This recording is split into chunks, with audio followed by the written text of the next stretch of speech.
അതെ.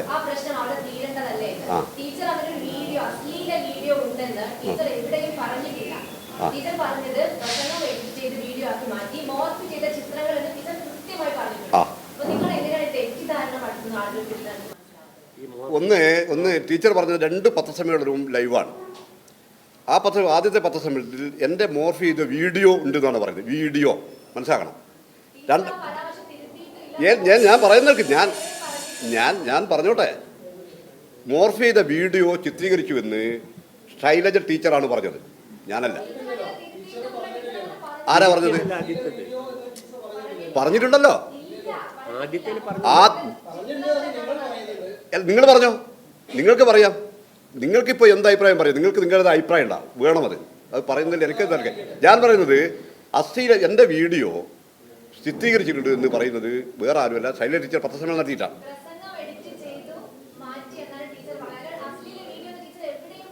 എൻ്റെ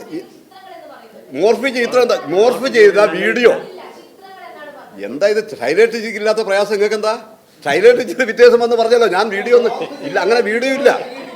ആയിക്കോട്ടെ, എന്തോ ആട്ടെ, ഞാൻ തർക്കിക്കുന്നില്ല. ഞാൻ പറയുന്നത് ഇനി വീഡിയോ ഇല്ല എന്ന് ശൈലജ ടീച്ചർ പറഞ്ഞു, അതോടെ തീർന്നല്ലത്. ആർക്കാ പ്രശ്നം?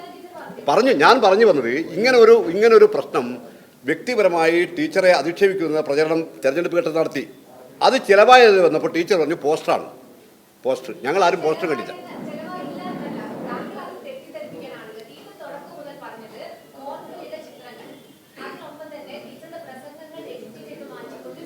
പ്രസംഗങ്ങളല്ല. ഞാൻ എൻ്റെ ഇവിടെ നാട്ടിലെ എല്ലാ മാധ്യമങ്ങളുടെ കയ്യിലും ഈ വീഡിയോയും കാര്യങ്ങളുണ്ട്. വീഡിയോ എന്ന് തന്നെയാണ് പറയുന്നത്. പിറ്റേ ദിവസം 2 ദിവസം കഴിഞ്ഞപ്പോൾ ടീച്ചറെ നിഷേധിച്ചു, വീഡിയോ ഇല്ല. ഞാൻ അങ്ങനെ പറഞ്ഞിട്ടില്ല എന്ന് പറയുമ്പോൾ പ്രധാനപ്പെട്ട ചാനലുകൾ ഈ 2 പ്രസംഗങ്ങളും കാണിക്കണം. ഞങ്ങൾക്ക് അങ്ങനെയാണ് കാണുന്നത്. ഇനി നിങ്ങൾ കളവ് പ്രചരിപ്പിച്ചത് എനിക്കറിയില്ല. 2 വീഡിയോയും പ്രധാനപ്പെട്ട ദൃശ്യമാധ്യമങ്ങൾ കാണിക്കുകയാണ്. ടീച്ചർ ആദ്യത്തെ പ്രസംഗം, രണ്ടാമത്തെ പ്രസംഗം. നിങ്ങൾ കണ്ടിട്ടില്ലെങ്കിൽ എനിക്കൊന്നും പറയില്ല.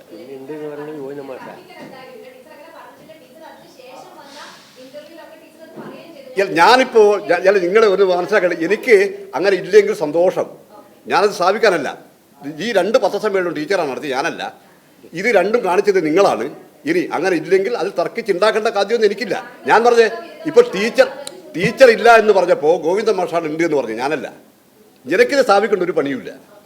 ഓക്കെ, എനിക്ക് പണിയുമില്ല. ഇത് ഉണ്ടെന്ന് ഇതൊക്കെ അവരാണ് പറഞ്ഞത്. ഞാനത് പറഞ്ഞിട്ട് ഇല്ലെങ്കിൽ വിട്ട് ഞാനതാണുണ്ടോ പറഞ്ഞത്. അതവിടെ തീർന്നു പ്രശ്നം. അത് പ്രചരിപ്പിക്കാൻ ഞങ്ങൾ ഉദ്ദേശിക്കുന്നത്.